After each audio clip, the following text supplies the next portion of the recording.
Y cúbreme con tu amor, rodéame,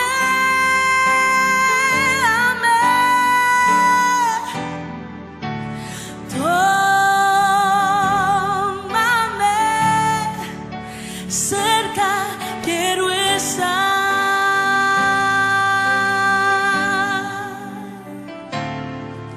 Y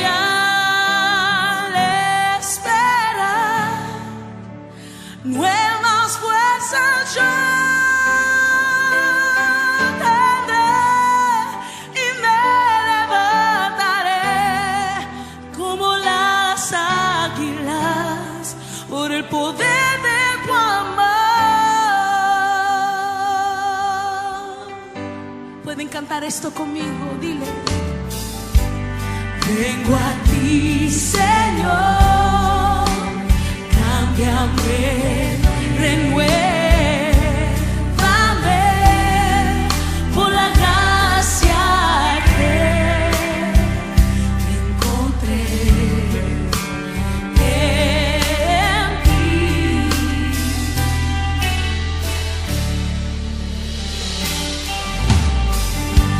Ahora sé que las debilidades ya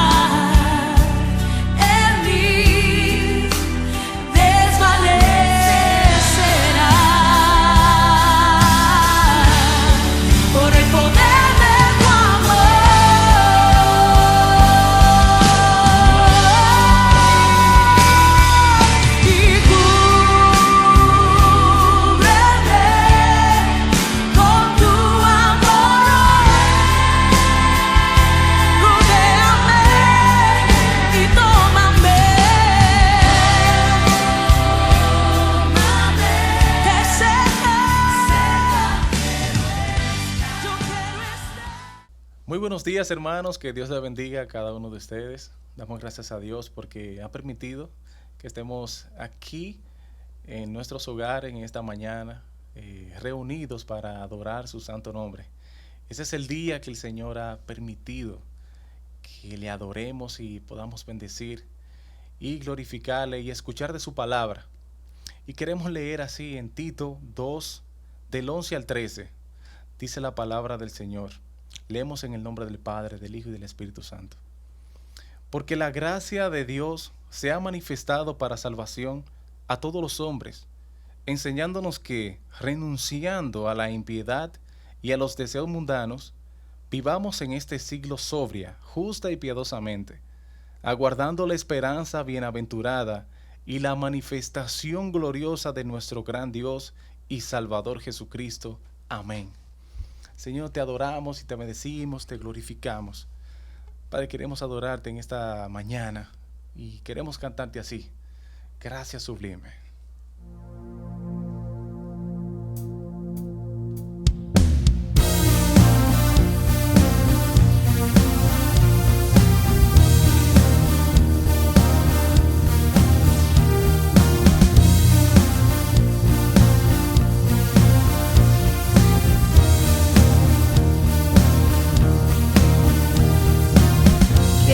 El poder del pecado, su amor es fuerte y poderoso, el Rey de gloria, el Rey de majestad.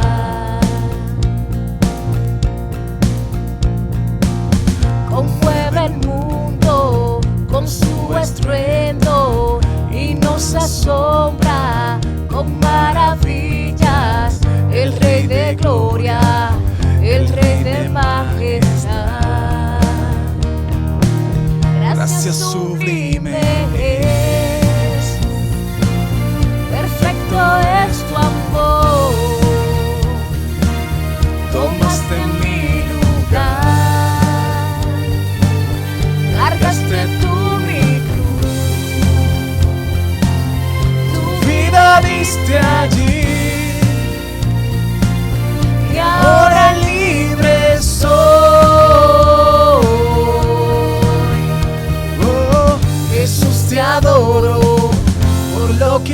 hiciste en mí.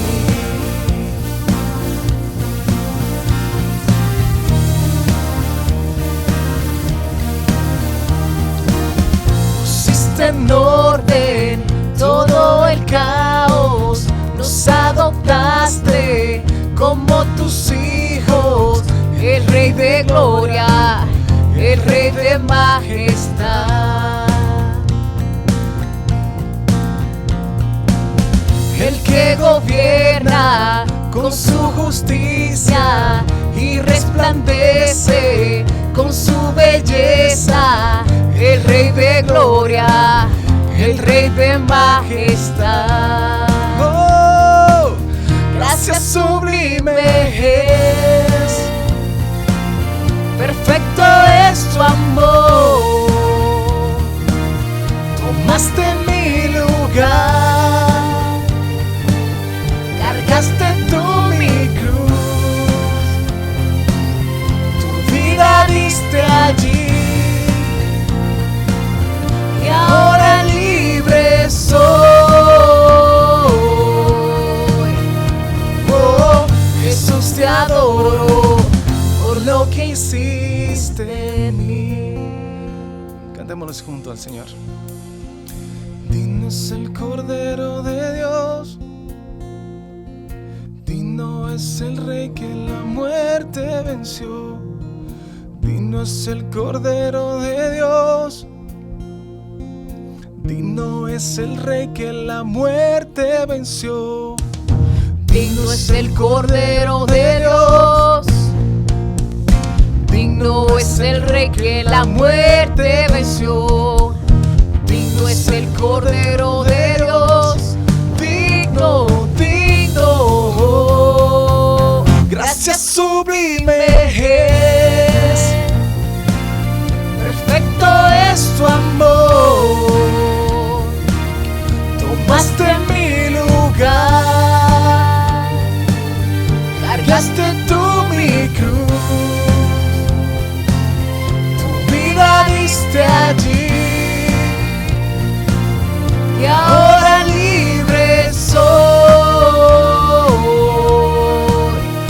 Oh, Jesús, te adoro por lo que hiciste en mí.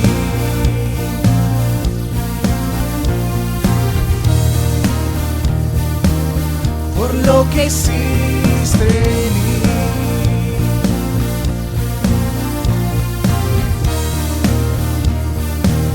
Por lo que hiciste en mí. Gracias, Padre amado. Gracias, Señor. Te glorificamos, Señor, y te damos gracias, Señor. En esta mañana queremos adorarte, Señor Padre, y cantarte. Contemplar tu santa palabra, Señor. Contemplar tu santo Espíritu, Señor. Te damos gracias, Padre. Queremos cantarte así, Señor. Contempla a Dios.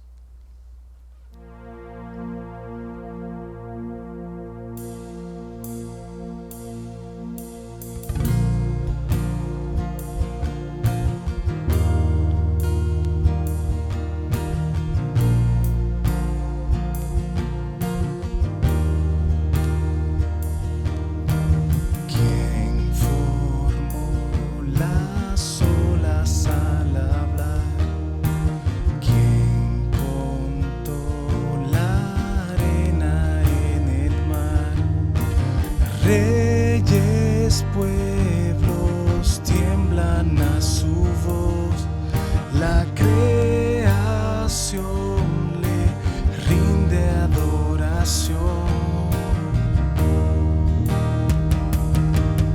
Contempla a Dios, en su trono está, venid y adoradle. Contempla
reinarás por siempre. Reinarás Que por tu siempre. gloria brille hoy. Reinarás Que tu por siempre. gloria brille hoy. Reinarás Que tu por siempre. gloria brille hoy. Reinarás Que tu por siempre. gloria brille hoy. Reinarás Que tu por siempre. gloria brille hoy. Reinarás Que tu por siempre. gloria brille hoy. Reinarás Que tu por siempre. gloria brille hoy. Reinarás por siempre.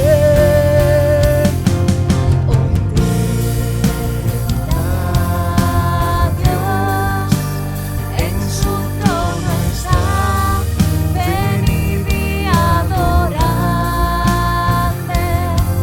Contempla Al Rey, nadie es como Él. Venid y adoradle.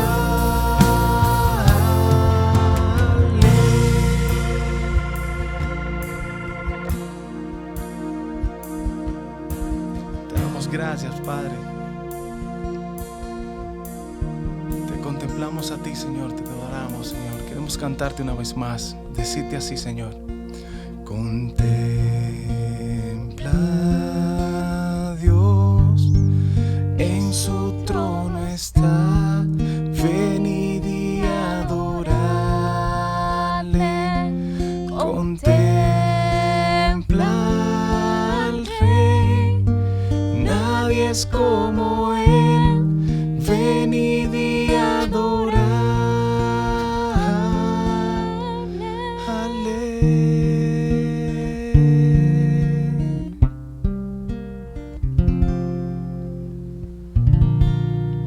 Gracias, Señor. Te glorificamos, Señor. Te bendecimos, Señor.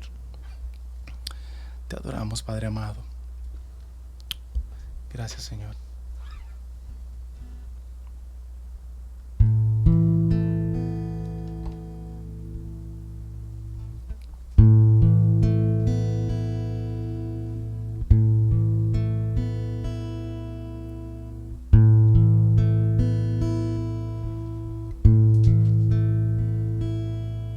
Prepara, oh Dios, mi corazón para recibir. Rompe el duro suelo en mí, ayúdame a creer. Tu palabra siembra en mí, su fruto haz crecer.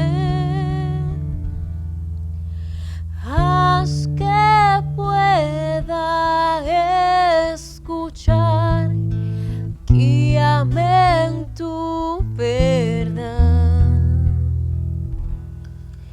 Muestra a Cristo,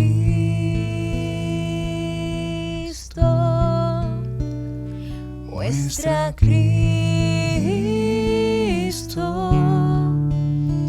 Revela, oh Dios, tu gloria a través de tu verdad, hasta que todos confiesen: Cristo es Señor.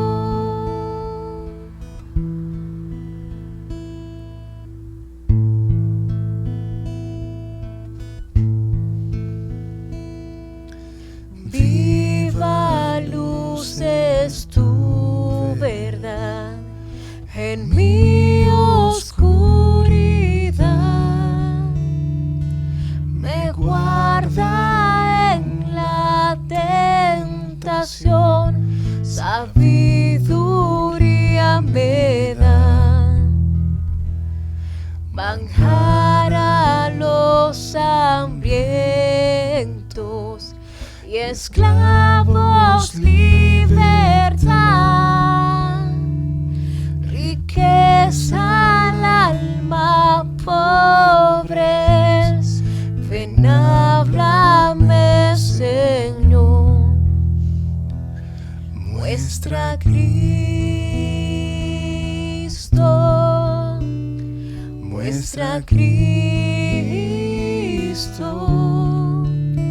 revela, oh Dios, tu gloria a través de tu verdad, hasta que todos confiesen, Cristo es Señor.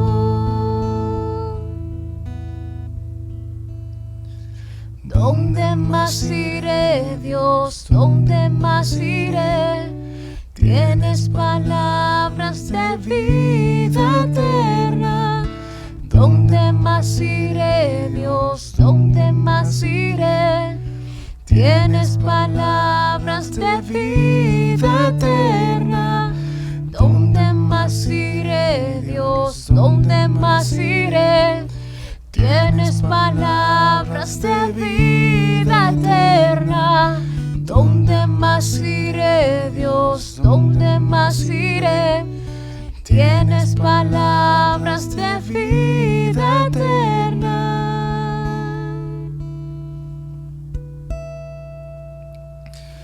Muestra a Cristo,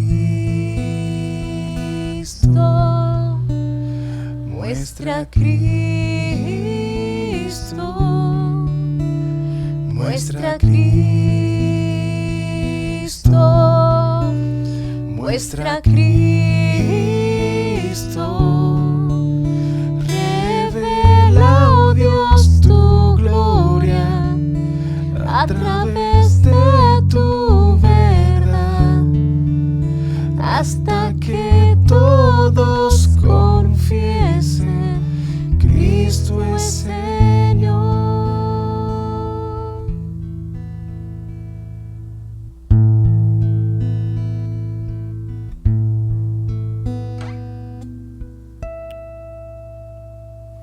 Gracias, Padre amado. Te glorificamos, Señor, y te bendecimos, Señor. Gracias por este momento que, Señor, que tú has permitido, Señor, que tengamos de alabanza y adoraciones a ti, Señor. Queremos recibir de tu palabra, Padre amado, que tú nos hables, Señor, a través del predicador, Señor. Y que podamos, Señor, poner todas estas palabras, Señor, por obra. Y que podamos, Señor, aplicarlas cada día, Señor. En el nombre de Jesús te adoramos y te glorificamos, te bendecimos. Gracias, Señor, en el nombre de Jesús. Amén.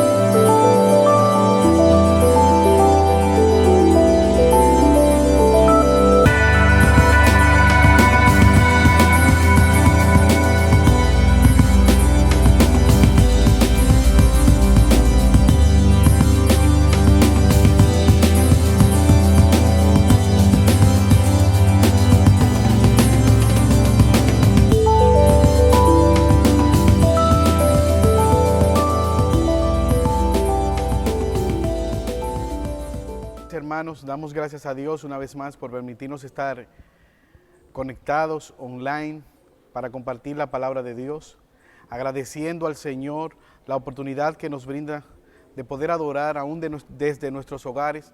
Y para nosotros es un placer, es un privilegio poder estar conectados con cada uno de ustedes vía el internet.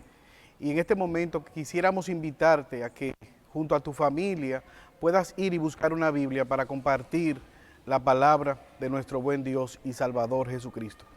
Estamos predicando una serie en Primera de Pedro y te invito a que vayas conmigo a Primera de Pedro, capítulo 1. Estamos en los versículos 18 hasta el versículo 1 del capítulo 2. Primera de Pedro, capítulo 1, versículo 18. Leemos la palabra de Dios en el nombre de Jesús y el pueblo del Señor dice, amén. Versículo 18. Sabiendo que fuisteis rescatados de vuestra vana manera de vivir, la cual recibisteis de vuestros padres, no con cosas corruptibles como oro o plata, sino con la sangre preciosa de Cristo, como de un cordero sin mancha y sin contaminación, ya destinado desde antes de la fundación del mundo, pero manifestado en los postreros tiempos por amor de vosotros, y mediante el cual creéis en Dios, quien le resucitó de los muertos y le ha dado gloria, para que vuestra fe y esperanza sean en Dios, habiendo purificado vuestras almas por la obediencia a la verdad, mediante el Espíritu, para el amor fraternal no fingido.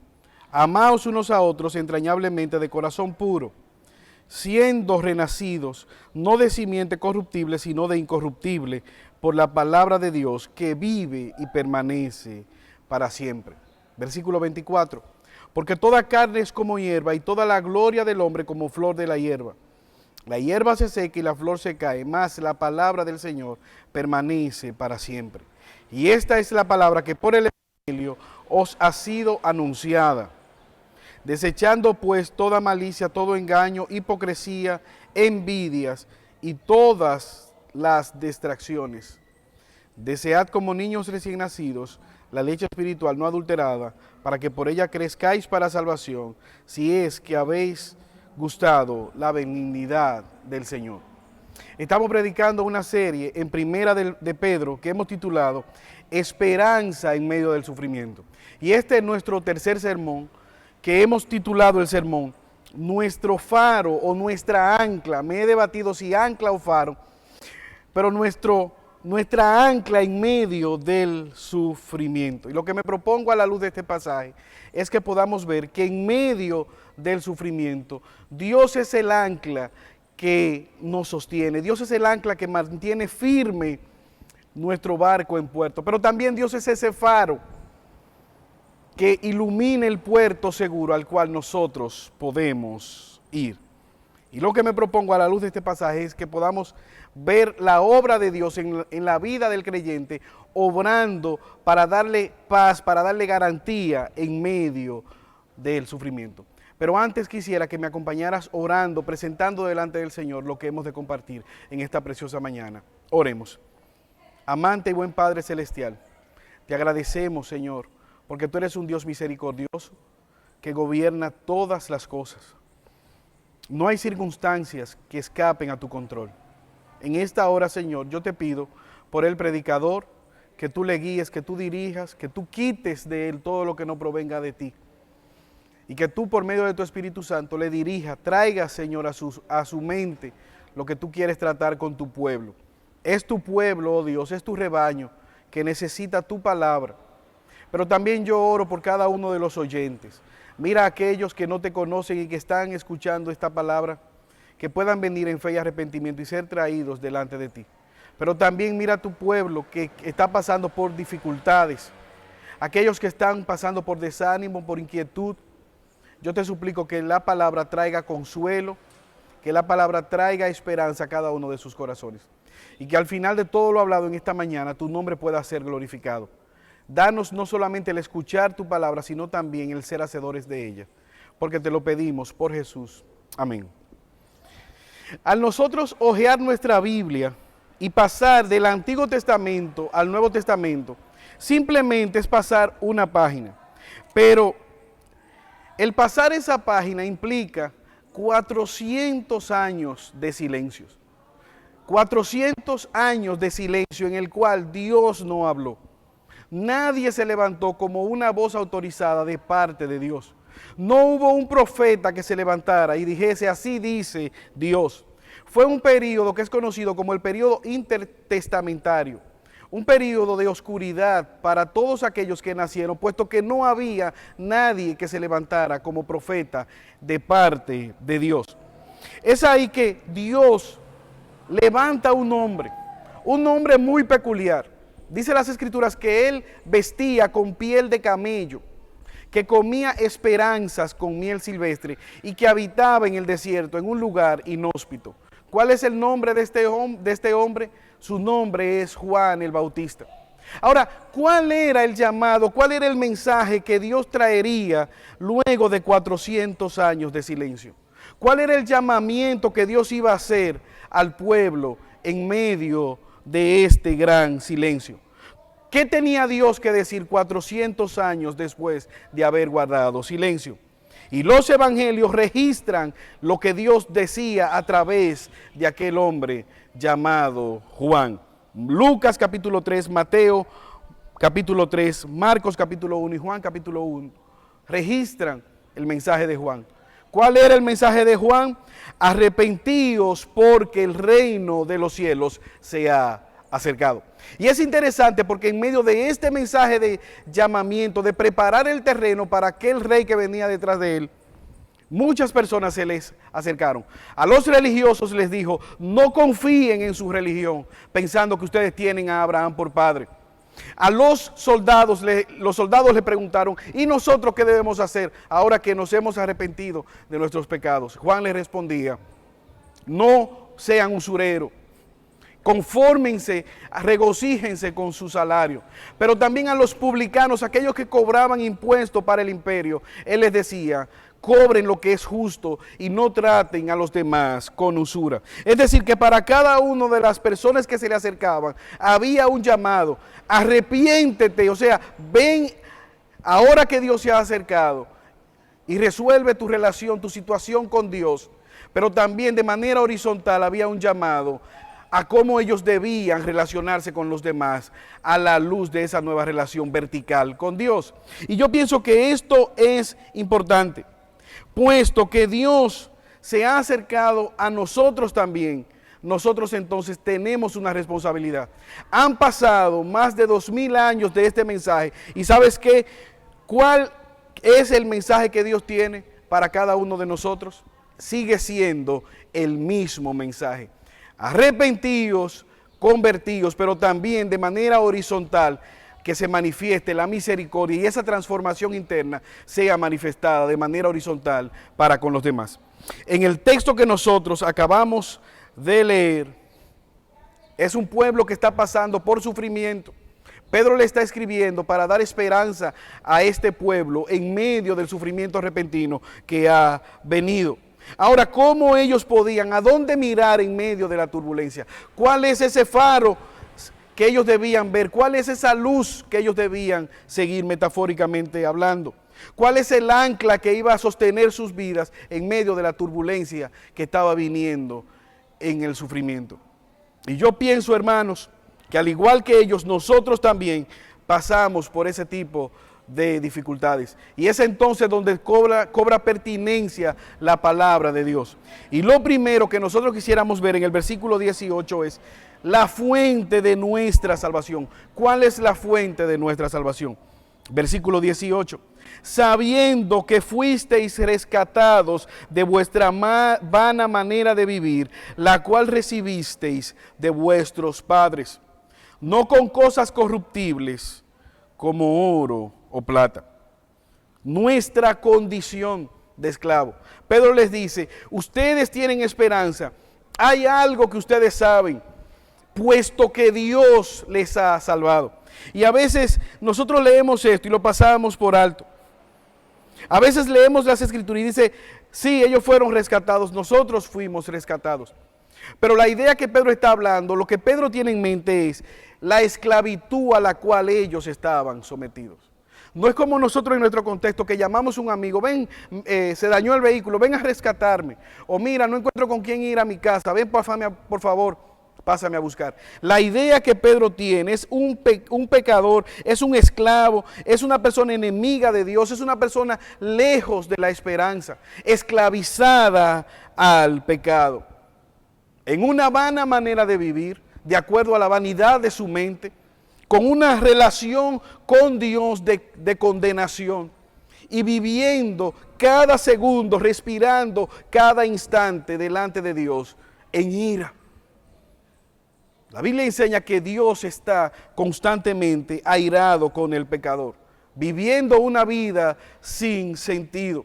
Y es ahí donde Pedro le está diciendo, ustedes han sido rescatados, hay un precio.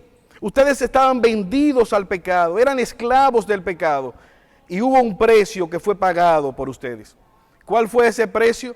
El mismo versículo 18 nos dice, y el versículo 19, de manera negativa Él nos dice, el precio de ustedes, que fue pagado por ustedes, la redención de ustedes, no fue fundamentalmente con oro o con plata como se compraba un esclavo en el mercado.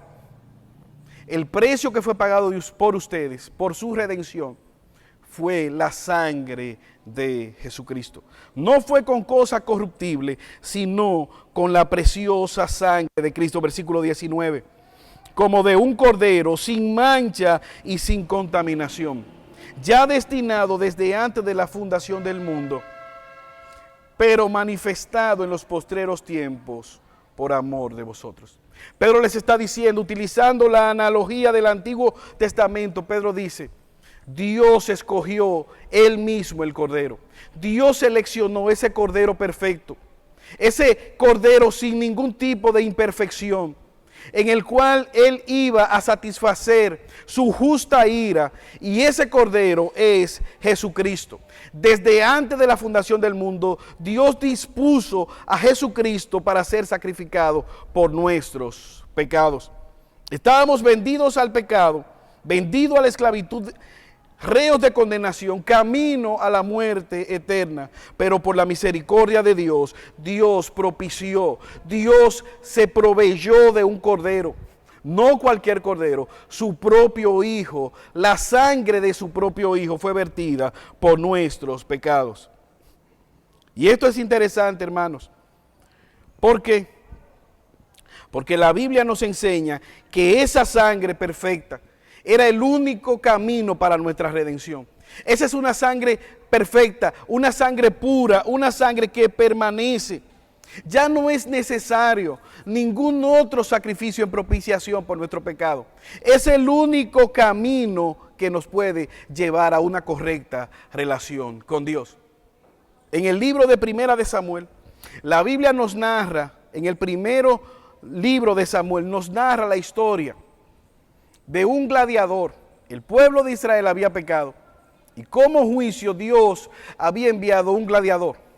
Aquel gladiador medía casi 10 pies, casi 2 veces mi estatura. Era un gigante, pero no era un decorador de interiores. Que me perdonen los decoradores de interiores. No era una persona dócil, era un gigante imbatible. Y dice las Escrituras que por 40 días, en la mañana y en la tarde, aquel gigante se paraba delante del pueblo de Israel y se burlaba. Y decía, no hay necesidad de ir a una guerra. Si ustedes escogen un gladiador que pelee conmigo, el que gane tendrá la victoria. Y el que sea derrotado, el pueblo será derrotado. 40 días en la mañana y en la tarde y no aparecía nadie, no había ningún paladín que le hiciera frente a aquel arrogante y blasfemo guerrero. Hasta que vino un joven llamado David. Y este jovencito peleó. El más grande de los israelitas era Saúl y era rey de Israel. Y él estaba ofreciendo muchas riquezas, su hija en matrimonio, y que la familia del que enfrentara y derrotara a Goliat nunca pagaría impuestos. ¿Qué premio? Fruto del miedo, Saúl estaba aterrorizado. Y usted y yo sabemos el final de la historia. David derrotó a Goliat. Ahora, había un paladín mayor, un paladín que nadie había podido derrotar. El perfecto, el primero que se levantó contra él, quedó en el primer round por una mordida, perdió y quedó descalificado. En el huerto de Edén, Adán, siendo perfecto, perdió la batalla contra el pecado. Pero también, siguiendo la analogía, todos los seres humanos en Adán pecamos y de ahí en adelante nadie había podido derrotar este gigante llamado pecado. Pero ahora Dios se ha provisto de uno, de Jesucristo, el cual vivió plenamente en perfección delante de Dios el Padre y fue la propiciación por nuestros pecados. Ahora la pregunta es, ¿sabes tú el valor que tiene la sangre de Cristo? ¿Sabes tú la obra de Cristo que Cristo ha hecho en la cruz del Calvario?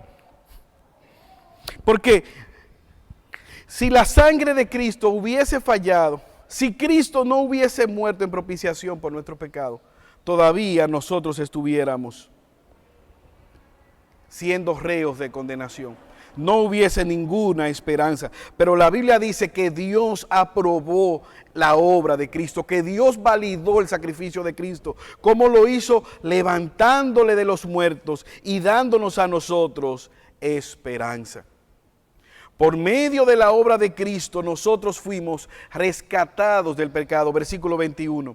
Y mediante el cual creéis en Dios, ¿mediante quién? Mediante Jesucristo.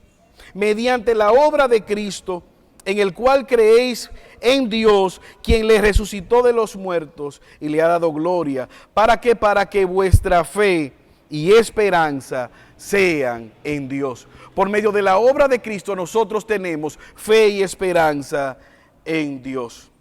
Pero no solamente esto, sino que también el versículo 22 nos dice que Él, habiendo purificado vuestra alma por la obediencia de la verdad.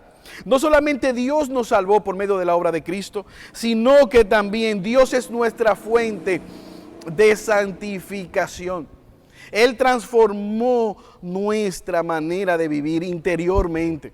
No solamente nos dio una correcta relación salvífica con Dios, nos quitó la justa ira de Dios, la sentencia pecaminosa que teníamos en nuestra contra, sino que también nos ha dado la capacidad de poder vivir para la gloria de Dios. Versículo 21, por la obra de Cristo nosotros hemos creído en Dios. Dios le resucitó de los muertos y le ha dado gloria. Ahora, esto es interesante que nosotros lo sepamos. ¿Por qué? Porque sin Dios, sin una correcta relación con Jesucristo, no hay fe verdadera. Nosotros vemos muchas personas en el mundo que dicen creer en Jesús, que hablan del Jesús histórico, que hablan y tratan a Jesús como un buen hombre, como una persona digna de imitar, que hablan de un Jesús pero no tienen una correcta relación con Dios. No conocen a ese Jesús. Otros dicen que les agrada el Evangelio, pero no les interesa ser religiosos. Y al decir ser religiosos, generalmente se refieren a involucrarse en la fe cristiana, a vivir de acuerdo a lo que Jesús demanda para su vida. Ahora, lo que Jesús dice, de lo que nosotros estamos hablando hoy, cuando nos estamos refiriendo a tener una correcta relación con Cristo, es entender primariamente que somos pecadores. Es entender que no hay nada bueno en nosotros si no proviene de Dios, si no ha sido traído o producido por Dios. Es entender que por nuestras buenas obras nosotros no podemos alcanzar nuestra salvación. Es entender de que necesitamos confesar diariamente nuestro pecado delante de Dios y clamar por misericordia. Es entender que todo lo que escapa de ahí es una religión. La religión te dice, haz tal cosa y tú vas a ganar el cielo. El Evangelio te enseña por la obra de Dios, porque Dios se ha acercado, entonces nosotros podemos tener una correcta relación con Dios. La obra de Cristo nos santifica. Versículo 22, nos purifica nuestra alma, porque por medio de la obediencia a la verdad, mediante el Espíritu. Es una obra interna, el Espíritu Santo, por medio, nosotros escuchamos la palabra de Dios, nosotros escuchamos el Evangelio, el Espíritu Santo lo hizo vida, nos dio convencimiento de pecado y respondimos entonces en obediencia a Dios. Esa es la lucha entre Jesús y los fariseos. Los fariseos eran expertos ¿en qué? En camuflajearse. Ellos eran expertos en vitrina. Les encantaba, si un fariseo iba a orar, él no oraba en los secretos de su habitación como Jesús dijo que debíamos hacerlo. Él se iba a una plaza y ¿qué hacía? Oratoria. Se paraba y todo el mundo escuchaba las facultades de oratoria que él tenía. Si un fariseo iba a hacer generosidad, él se encargaba de que todo el mundo supiera que él estaba haciendo generosidad. Si un fariseo estaba ayunando, él se encargaba de demacrarse físicamente. ¿Para qué? Para que todo el mundo supiera que él era un hombre piadoso. un énfasis en lo externo, sin una transformación, sin una obra santificadora, sin un arrepentimiento genuino. ¿Qué estamos diciendo, hermanos? Que Jesús primariamente está interesado en salvar tu alma. Que el creyente es uno que Dios le ha salvado primariamente, internamente, que ha sido santificado, que ha sido traído a novedad de vida, y eventualmente esa obra se manifiesta de manera externa. ¿Cómo se manifiesta esa obra de manera externa? Parte B del versículo 22. Con el amor fraternal. Habiendo purificado vuestras almas por la obediencia a la verdad, mediante el Espíritu, para un propósito, el amor fraternal no fingido. Amaos unos a otros entrañablemente y de corazón puro. Esto es interesante. Un fariseo, un maestro de la ley, se le acercó y le dijo: Jesús, tenemos muchos mandamientos. Si yo quisiera saber cuál es el más importante de todos los mandamientos, ¿qué tú me dices? Si yo quisiera no olvidarme, si yo quisiera tomar un mandamiento, ¿cuál sería el que yo debería tener más pendiente? ¿Cuál es el más grande? Jesús le dijo: ¿tú lo conoces? Y él le respondió realmente que era amar a Dios sobre todas las cosas, sabiendo que Dios es uno y por lo tanto él demanda ser amado por encima de todas las cosas. Pero Jesús no solamente lo dejó ahí, sino que también le dijo que hay uno que va conjuntamente con ese mandamiento, y es amar al prójimo como a nosotros mismos. Y de manera clara lo que Jesús le estaba diciendo era que de manera vertical una relación correcta con Dios se manifiesta en una relación amorosa de manera horizontal. Eso es lo que dice claramente Juan. Aquel que dice que ama a Dios y aborrece a su hermano es un mentiroso. Aquel que dice que ama a un Dios que no ve y aborrece a un hermano que está viendo, el tal está engañado. Es imposible decir que amamos a Dios y al mismo tiempo nosotros no responder en amor genuino hacia nuestros hermanos. ¿Cómo debemos nosotros amar? De corazón puro. Es decir, sin ninguna obra oculta, sin ninguna doble motivación. Es un amor verdadero. Es un amor que viene de Dios. Es un amor que Dios ha puesto de las entrañas, entrañablemente y de corazón puro. Es un amor genuino, es un amor puesto, que Dios ha alimentado, que Dios ha puesto en nuestros corazones, que surge de la obra redentora que Dios ha provisto en cada uno de sus hijos. En Lucas, una historia muy conocida, nos habla de un hombre que se puso en pie ante la predicación del Evangelio. Jesús estaba en su casa y aquel hombre se levantó y dijo al Señor: he aquí, Señor, la mitad de mis bienes doy a los pobres, y a aquellos que he defraudado se lo devuelvo cuadruplicado. Es ahí donde Jesús entonces le dijo: hoy ha venido la salvación a este hogar. ¿Por qué? ¿Por qué Jesús dijo eso? Evidentemente, hermano, aquel hombre estaba evidenciando un nuevo nacimiento. Aquel hombre estaba evidenciando que ya no amaba el dinero, que Dios era el número uno en su corazón. ¿Y cómo lo estaba evidenciando? Desechando el pecado, pero también manifestando amor genuino hacia su prójimo. Ahora, hermanos, ¿qué impide en nosotros que podamos amarnos de esa manera? ¿Qué impide en nosotros como creyentes que podamos manifestar ese amor que la palabra de Dios nos manda? Es claro que hay un impedimento: el pecado. El pecado impide que nosotros podamos amar a Dios como Él demanda ser amado, pero también impide que podamos amarnos de manera como Dios nos manda en las Escrituras. Por eso el versículo 1 nos dice: desechando pues toda malicia, todo engaño, hipocresía, envidia y todas las distracciones. La primera parte, por lo tanto, del versículo 1, nos habla a nosotros que debemos desechar. Y él pasa a enumerar una serie de pecados. ¿Cuáles son estos pecados? Malicia. ¿Qué es la malicia? Es la capacidad, la intención de dañar a otro.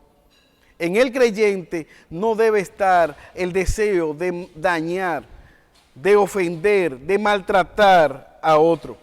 Pero también, ni mucho menos de causar dolor. El engaño. ¿Qué es el engaño?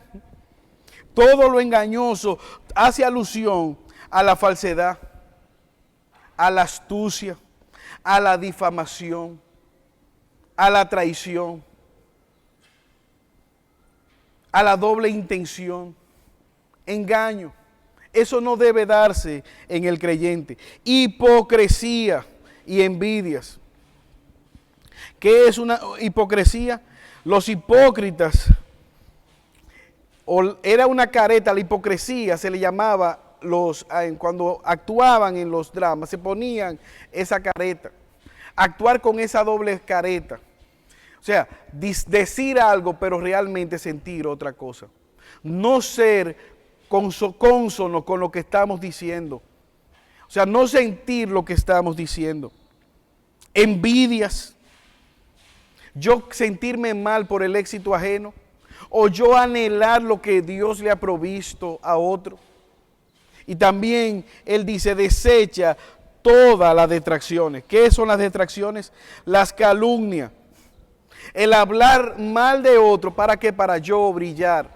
El dañar la reputación de otro buscando que yo pueda resultar beneficioso. Ofender a otro, denigrar a otro, ¿para qué? Para yo poderme ver mejor que el otro. Calumnia. Numerosas maneras de nosotros usar nuestra lengua, no para glorificar a Dios, sino para detractar a otros. Ahora, hermanos, si tú te das cuenta, este listado que el apóstol Pedro está enumerando no es un listado extensivo. Ahora, son pecados que afectan el amor genuino los unos por los otros. ¿Quién quiere estar en un lugar? ¿Quién quiere reunirse en una iglesia donde haya malicia? Donde existan personas que quieran dañar intencionalmente su vida. ¿Quién quiere ser parte de un lugar o de una familia en la cual esté formada por personas engañosas? ¿Quién quiere relacionarse con personas que estén procurando causarle algún tipo de dolor? O que se estén relacionando de manera hipócrita. Es decir, que el apóstol Pedro está hablando de que de manera intencional, por medio de la obra de Cristo, nosotros, por lo que Cristo ha hecho, debemos manifestar una correcta relación con Dios, pero también un amor para con cada uno de nuestros hermanos. Ahora, en medio de lo que el apóstol Pedro les está diciendo, esa es una iglesia que está pasando por sufrimiento. Y durante todo el transcurso de la meditación en este pasaje, me he estado preguntando, ¿por qué el apóstol Pedro le da estos imperativos a estos hermanos? ¿Por qué el apóstol Pedro les insta a que ellos puedan amarse y dejar las detracciones? ¿No se supone que quizás ellos deberían pensar en ellos mismos en medio del sufrimiento? Hermanos, yo creo que hay una razón. ¿Sabes cuál es esa razón?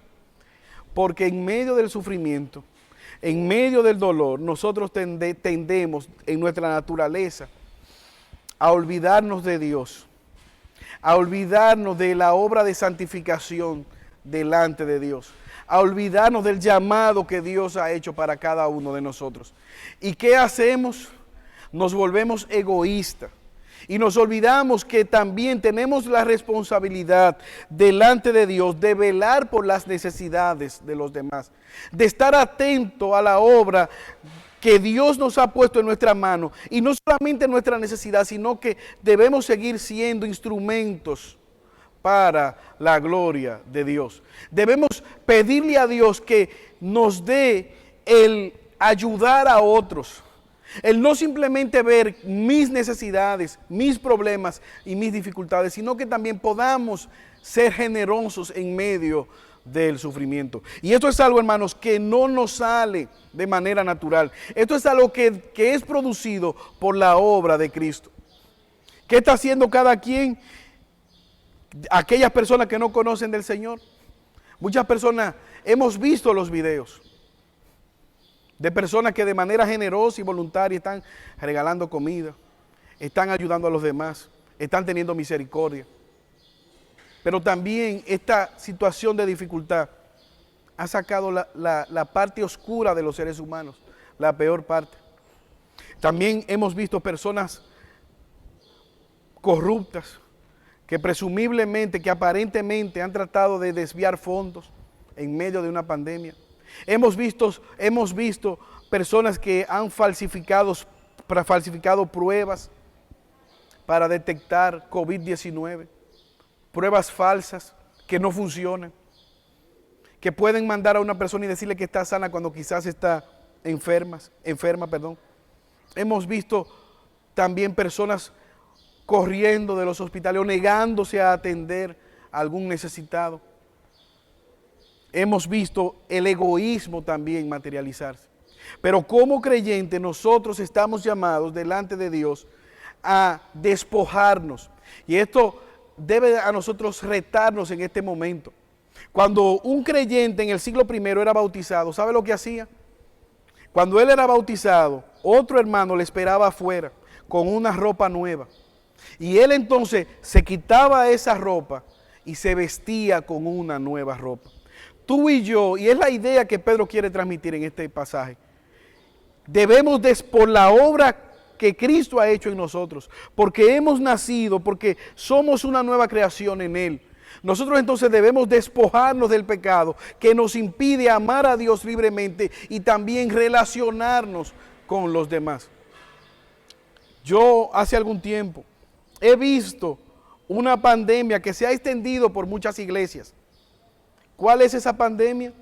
Dominguitis crónica. Aquellas personas que simplemente van los domingos a la iglesia, siempre y cuando no tengan ningún tipo de actividad familiar, siempre y cuando no tengan que quedarse en su casa por el cansancio de la semana, siempre y cuando no tengan algún tipo de compromiso laboral. Ellos irán un domingo, pero no se quedarán hasta el final. Quizás se irán antes de que el culto termine. ¿Por qué? Porque no les interesa ser parte de una congregación. No les interesa relacionarse con los hermanos. No les interesa ser parte de una solución a algún problema de la iglesia. No les interesa las necesidades de los demás. Simplemente ellos quieren ser espirituales. Simplemente ellos quieren escuchar una palabra que le mantenga alimentado durante la semana. Y cuando ya la escuchan, se van con su conciencia tranquila.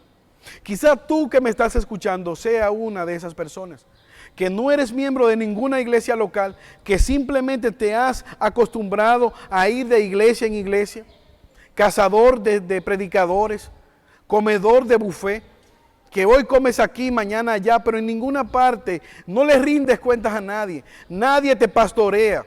Un corazón rebelde e impastoreable. Quizás piense que no ha nacido el hombre que pueda pastorear tu corazón. Que no hay nadie que te pueda aconsejar. Que nadie puede darte una dirección de parte de Dios. Esto es algo que es pecaminoso. ¿Por qué? Porque nosotros vemos en las Escrituras que todo aquel que es salvo inmediatamente es añadido a una iglesia local. Que cuando el apóstol Pedro escribe, hay pastores, hay líderes pastoreando el rebaño. Que los llaneros solitarios, como dice el pastor Lenin, son llaneros muertos. Que el evangelio, que la familia de la fe es eso, una familia. Que la palabra de Dios habla de un cuerpo, de una iglesia, de un templo que está formada por diversas rocas, como más adelante vamos a ver. Ahora, el verdadero amor es un amor genuino, es un amor que corrige, es un amor que reprende. Pero también hay algo evidente, hermanos. Si hoy hay alguien que no está creciendo en el Señor, si hay alguien que no ha crecido en la gracia de Dios, si tu crecimiento espiritual, si al ver tu vida lo que ves es el pecado aplastándote, quizás con el pie en tu cuello espiritualmente hablando, solamente hay dos razones por las cuales esto está ocurriendo. Quizás no has nacido de nuevo. Quizás crees que eres creyente, pero quizás no has nacido de nuevo. Mateo capítulo 7, versículos 22 y 23. Jesús dijo, mucho en aquel día me dirán, en tu nombre echamos fuera demonios, en tu nombre profetizamos, en tu nombre hicimos muchos milagros. Y el versículo 23 de Mateo 7 dice, nunca os conocí, apartaos de mí, hacedores de maldad. Jesús está diciendo, no que Él no sabía quiénes ellos eran, Jesús lo sabía. Lo que Jesús está diciendo, ustedes no son parte de mi rebaño. Ustedes están engañados y es el peor momento, es la más grande tragedia, puesto que de ahí serán echados a condenación eterna. Primera de Juan capítulo 2 versículo 19, salieron de nosotros pero no eran de nosotros. ¿Por qué? Porque si hubiesen sido de nosotros, hubiesen sido de nosotros, habrían permanecidos con nosotros. ¿Y qué ocurrió? Salieron para que se manifieste que no son todos de nosotros. Hay lobos que se infiltran en las iglesias y eventualmente terminarán saliendo. Si una persona no está creciendo en santidad delante de Dios, probablemente es porque una de esas posibilidades es que no ha nacido de nuevo.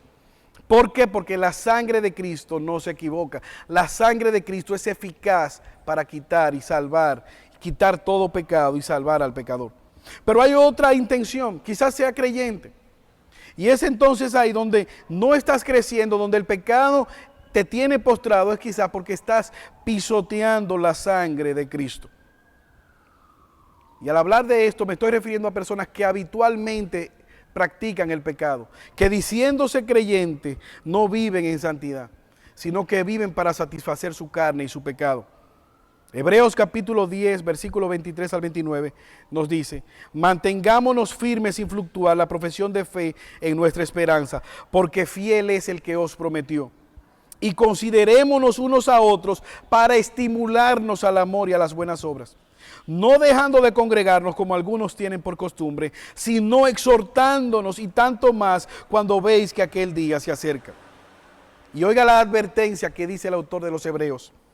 Versículo 26, porque si pecaremos voluntariamente después de haber recibido el conocimiento de la verdad, ya no queda más sacrificio por los pecados, sino una horrenda expectación de juicio y de hervor de fuego que ha de devorar a los adversarios.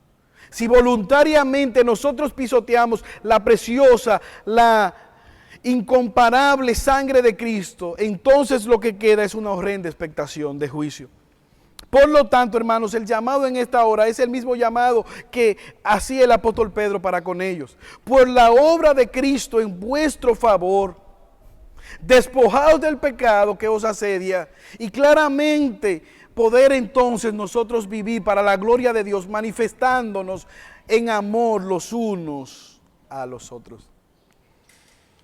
Recuerdo una historia de dos individuos que viajaban por una montaña y de repente quedaron atrapados en medio de una tormenta de nieve. Corrieron despavoridos debajo de una roca y ahí trataron de hacer un fuego. Reunieron algunas hojas secas, algunas virutas de madera y con una caja de fósforo trataron de hacer fuego. Pero ¿qué ocurría? Un fósforo prendían y se apagaba. Y uno tras otro, se fueron apagando sin lograr encender el fuego. El último fósforo.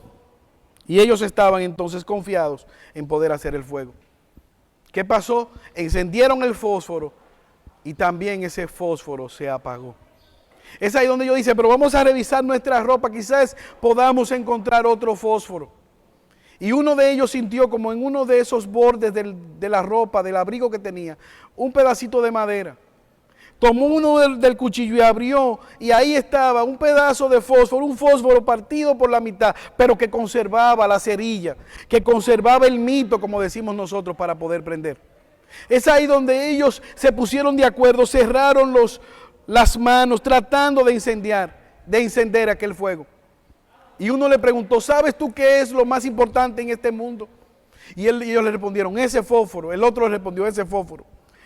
¿Y qué usted cree que pasó? Ellos pusieron énfasis, sumo cuidado, prendieron el fósforo y lograron encender una hoja seca. Y de ahí comenzó un fuego que les salvó la vida. No solamente les calentó, sino que también por el humo permitió que al otro día pudiesen ser rescatados. Hermanos, para nosotros ser salvados, no hay muchas opciones. Solamente hay una opción. Una y otra vez todos los sacrificios fueron insuficientes. Una y otra vez todos los contendientes que lucharon contra el pecado, todos los medios que luchaban contra Satanás fueron derrotados. Solamente hay una esperanza. ¿Cuál es esa esperanza? Aquel Nazareno que fue a la cruz del Calvario. Solamente por medio de la obra de Cristo nosotros tenemos esperanza. Aquella preciosa sangre derramada en propiciación por nuestros pecados. Es ahí donde está nuestra esperanza en medio del sufrimiento. Es Cristo Jesús, la roca inconmovible. Es Cristo Jesús, ese faro al cual nosotros debemos mirar en cada una de las circunstancias de nuestra vida. Es Cristo Jesús, el ancla que nos sostiene en medio de la turbulencia de la vida. Oremos. Señor, te alabamos y te bendecimos y te damos gracias por tu obra en favor de nuestros pecados. Gracias por enviar a Cristo en propiciación por nuestros pecados. Ayúdanos, oh Señor, a vivir para tu gloria, en santidad y manifestando ese amor que tú has tenido para con nosotros, amándonos los unos a los otros. Oro, Señor, por aquellos que no te conocen en esta hora, que tú le traigas con lazos de amor. Oro por tu pueblo que está pasando por dificultad, que está pasando por sufrimiento, que pueda mantener la vista firme en la obra gloriosa de Cristo y al mismo tiempo manifestar el amor los unos por los otros. Por Jesús te lo pedimos. Amén. Dios le bendiga y Dios le guarde.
Mi corazón